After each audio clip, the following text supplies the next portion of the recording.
অবশেষে দেখা গেল সুদীপার মেডিকেল কলেজের সেই প্রফেসরটি হলো সূর্যর বোন পালকের ছেলে। হ্যাঁ বন্ধুরা, ঠিক এমনটাই দেখতে পাবো অনুরাগের ছোঁয়ার আগামী পর্বগুলিতে। শুরুতেই দেখা যাবে চৌধুরী বাড়ির আউট হাউসে দেখা যায় সুদীপা মন খারাপ করে বসে আছে। সে আদিত্য ও বড়মার বলা কথাগুলোই মনে করতে থাকে। অন্যদিকে তখন দেখা যায় সুদীপার মেডিকেল কলেজে সেই প্রফেসরকে। সে কলেজের সামনে এসে গাড়িতে বসে সুদীপার জন্য অপেক্ষা করছে এবং সুদীপার কথায় চিন্তাভাবনা করছে। সে ভেবে রেখেছে যে আজ যখন সুদীপা কলেজে ঢুকবে তখন সে গাড়ি থেকে নেমে সুদীপার সাথে সাথে সে কলেজে যাবে। প্রফেসরটি সুদীপার জন্য অনেকক্ষণ ধরে অপেক্ষা করতে থাকে, কিন্তু সুদীপার কোনো খোঁজ পাওয়া যায় না। সুদীপা কলেজে আসছে না দেখে সে মনে মনে সিদ্ধান্ত নেয় যে সুদীপার বাড়িতে যাবে সে, এবং সুদীপাকে নিয়েই সে আবারও কলেজে আসবে। এই ভেবে সে চৌধুরী বাড়ির পথে রওনা দেয়। এদিকে তখন দেখা যায় সুদীপা সেই ঘটনাগুলোর কথাই মনে করতে থাকে। আর সেই মুহূর্তে সেখানে আসে আদিত্য, এবং আদিত্য সুদীপার ওপর রেগে থাকলেও সে সুদীপাকে বলে, চলুন আমি আপনাকে কলেজে দিয়ে আসি, অনেক দেরি হয়ে গেছে, তাড়াতাড়ি করে ব্যাগ নিয়ে চলে আসুন। তখনই সুদীপা আদিত্যর দিকে তাকায় এবং বলে, মিস্টার চৌধুরী, আপনি আমার কথা ভাববেন না, আর আমি আজকে আর কলেজে যাব না। তখন আদিত্য তো এই কথা শুনে অবাক হয়ে যায়, এবং তখন আদিত্য সুদীপাকে জিজ্ঞাসা করে যে কী জন্য কলেজে যাবেন না, আপনার কি কোনো সমস্যা হয়েছে? তখন সুদীপা বলে, না, আজকে আর আমি যাব না, আজকে আমার আর ভালো লাগছে না। আর অন্যদিকে তখন দেখা যায় সেই প্রফেসরটি গাড়ি নিয়ে সুদীপার বাড়ির দিকে চলে এসেছে। প্রায় যখনই কাছাকাছি চলে আসবে সেই মুহূর্তেই দেখা যায় তার ফোনে কেউ একজন ফোন করেছে, এবং তার ফোন নাম্বারটি মা বলে সেভ করা আছে। এবং সেই মুহূর্তেই দেখা যায় একজন মহিলা ফোন করেছে তাকে, এবং তখন ফোনটি রিসিভ করতেই সে বলে ওঠে, হ্যাঁ মা বলো, কেন ফোন করেছো? আমি তো এখন কলেজে আছি। তখন অন্যদিকে তখন দেখা যায় মহিলাটা বলে যে, তুই কোথায় আছিস? ভীষণ দরকার, তুই একটু তাড়াতাড়ি বাড়িতে চলে আয়। আর তখনই দেখা যায় সেই মহিলাটা আর কেউ নয়, সেই মহিলাটি হলো সূর্যের বোন পালক সেনগুপ্ত। আর এদিকে তখন দেখা যায় যে প্রফেসরটি তার মায়ের কথা শুনে বলে, ঠিক আছে মা, আমি বাড়ি চলে আসছি। তখন তার মা বলে, হ্যাঁ খুব জরুরি দরকার, তোকে এখনই আসতে হবে, তুই বাড়ি না আসলে সব কিছু গণ্ডগোল হয়ে যাবে। তখন প্রফেসরটি তার মার কথা শুনে সে আর সুদীপার বাড়ির দিকে না গিয়ে সে আবারও গাড়িটা ঘুরিয়ে সে তার বাড়ির পথে রওনা দেয়। এদিকে তখন দেখা যায় আদিত্য সুদীপার সাথে কথা বলছে, এবং সে বলছে, আপনি এভাবে কেন কলেজে যাবেন না?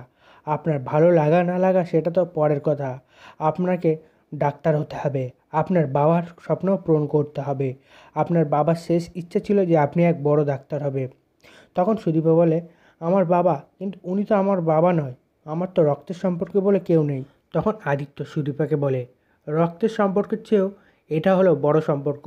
তোমাকে এতদিন ধরে হিমাদ্রিবাবু মানুষ করেছে, বড় করে তুলেছে, তোমার অভাব কষ্ট কখনোই কিছু বুঝতে দেয়নি, তোমাকে পরীর মতো করে রেখেছে।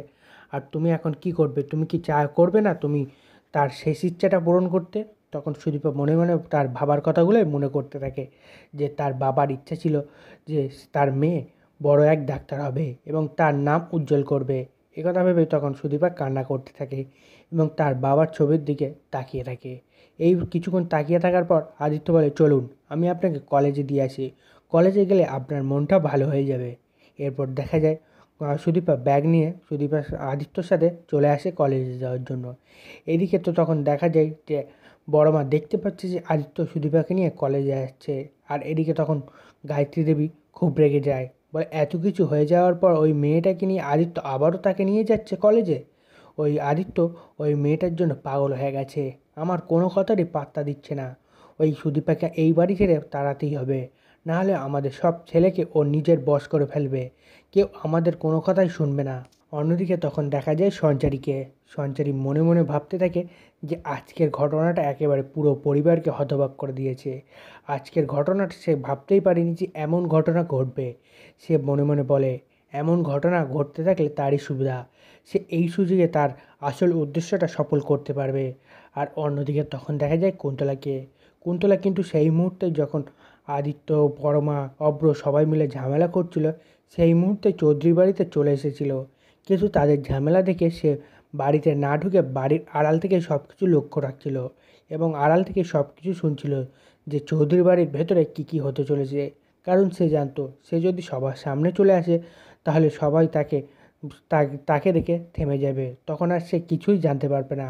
আর সুদীপা থেকে বাড়িতে তাড়াতে হলে সুদীপার ব্যাপারে আরও কিছু তাকে জানতে হবে, তাই সে বাইরে দাঁড়িয়ে সব কিছু শুনছিল। এরপর যখন ঝামেলাটা শেষ হওয়ার পরে সবাই একে একে চলে যেতে থাকে, তখন কুন্তলা তাড়াহুড়ো করে চৌধুরী বাড়ি থেকে বেরিয়ে আসে এবং বাড়ি বেরিয়ে এসে রাস্তার এক গাড়ির আড়ালে এসে দাঁড়িয়ে পড়ে। এরপর তখন কুন্তলা মনে মনে ভাবে, সুদীপার পিসি, ওই সুদীপার পিসিকে আগে তাড়াতে হবে। ওই সুদীপার পিসিটাই যত নষ্টের গোড়া। ওই সুদীপার পিসির জন্য সুদীপা এই বাড়িতে পড়ে আছে, না হলে সুদীপা কবেই এই বাড়ি ছেড়ে চলে যেত। ও এই বাড়িতে টিকতেই পারতো না। ওই সুদীপার পিসি ওকে সাহস দিচ্ছে এই বাড়িতে থাকার জন্য। ওর যখনই বিপদ হচ্ছে তার পাশে আসছে, সবার হয়ে কথা বলছে, সবার বিরুদ্ধে কথা বলছে, শুধু সুদীপের কথাই ভাবছে। তাই সুদীপাকে না পারলেও সুদীপার পিসিকে কোনোভাবে তার বাড়ি থেকে বার করতে হবে। সে এবার প্ল্যানিং করে যে ওই সুদীপার পিসিকে এবার সে চোর অপবাদ দিয়ে এই বাড়ি থেকে তার ঘাড় ধাক্কা দিয়ে বার করে দেবে। সে তখন মনে মনে ভাবে অংশুমান তার কথা শুনবে, সে যা যা বলবে সে তাই তাই করবে। অংশুমান তার কথার বিপরীতে কোনো কথাই বলবে না। আর সে কোনো কথা না জিজ্ঞাসা করে সে তার মতো কথা মতো কাজগুলো করবে, কারণ সে চায় ওই সুদীপা আর সুদীপার পিসিকে এই বাড়ি থেকে তাড়ানোর জন্য। তাই অংশুমান সব কিছু করতে পারবে। এরপর সে অংশুমানকে ফোন করে এবং তার সাথে দেখা করতে বলে। এবং অংশুমান তখন বলে, হ্যাঁ মাতাজি, আমি ঠিক আছে, আমি আমার সময় মতো আমি আপনার কাছে চলে যাব। আপনি কোনো চিন্তা করবেন না, আপনি যা যা বলবেন আমি তাই করব। এরপর দেখা যায় এক রাতে অংশুমান বাড়ির কাউকে না বলেই সে চলে আসে কুন্তলার কাছে এবং কুন্তলার কাছে এসে জিজ্ঞাসা করে যে মাতাজি, কেন আপনি আমাকে এত রাতে ফোন করেছিলেন? কেন জরুরি তলব করেছিলেন? কোনো কি সমস্যা হয়েছে? কোনো কি প্রবলেম পড়েছেন নাকি আপনি? তখন কুন্তলা বলে, না, আমি কোনো সমস্যায় পড়িনি। আমি আপনাদের বাড়ির সমস্যা দূর করতেই ওই জন্য তোমাকে এত তাড়াতাড়ি এত জরুরি ডেকে পাঠালাম। আর তখন অংশুমান বলে, হ্যাঁ বলুন, কি করতে হবে? তখন কুন্তলা বলে, তুমি কি চাও ওই সুদীপা আর সুদীপার পিসিকে এই বাড়ি থেকে তাড়াতে? আর সুদীপা আর পিসিকে একসাথে কিন্তু তুমি বাড়ি থেকে তাড়াতে পারবে না, তাই তাদেরকে এক এক করে তাড়াতে হবে। সবার আগে সবথেকে কমজোরি পয়েন্ট হচ্ছে সুদীপার পিসি।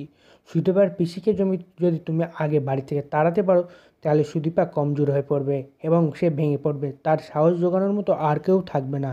তখন অংশুমান বলে, কিন্তু মাতাজি, সুদীপা যতক্ষণ এই বাড়িতে আছে ততক্ষণ তো সুদীপার পিসিকে এই বাড়ি ছেড়ে তাড়ানো যাবে না। তখন কুন্তলা বলে, কেন তাড়ানো যাবে না? আমাদের একটা প্ল্যানিং করতে হবে। কী করতে হবে আমি তোমাকে বলে দিচ্ছি।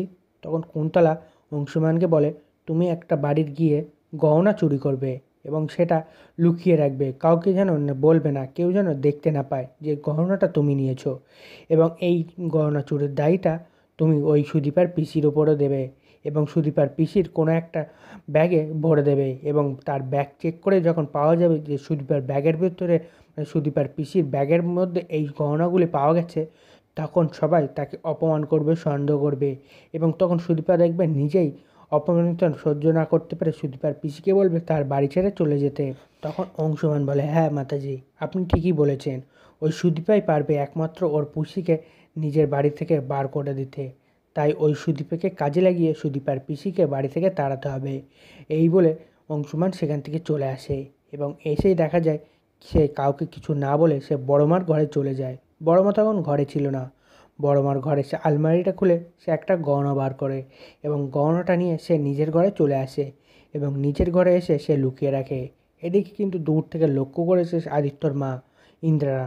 সে বুঝতে পারে না যে এভাবে অংশুমান গয়নাটা কেন নিয়ে এসছে। সে তো বৌদির কথায় ওঠে আর বসে, তাহলে বৌদির গয়না কেন চুরি করেছে?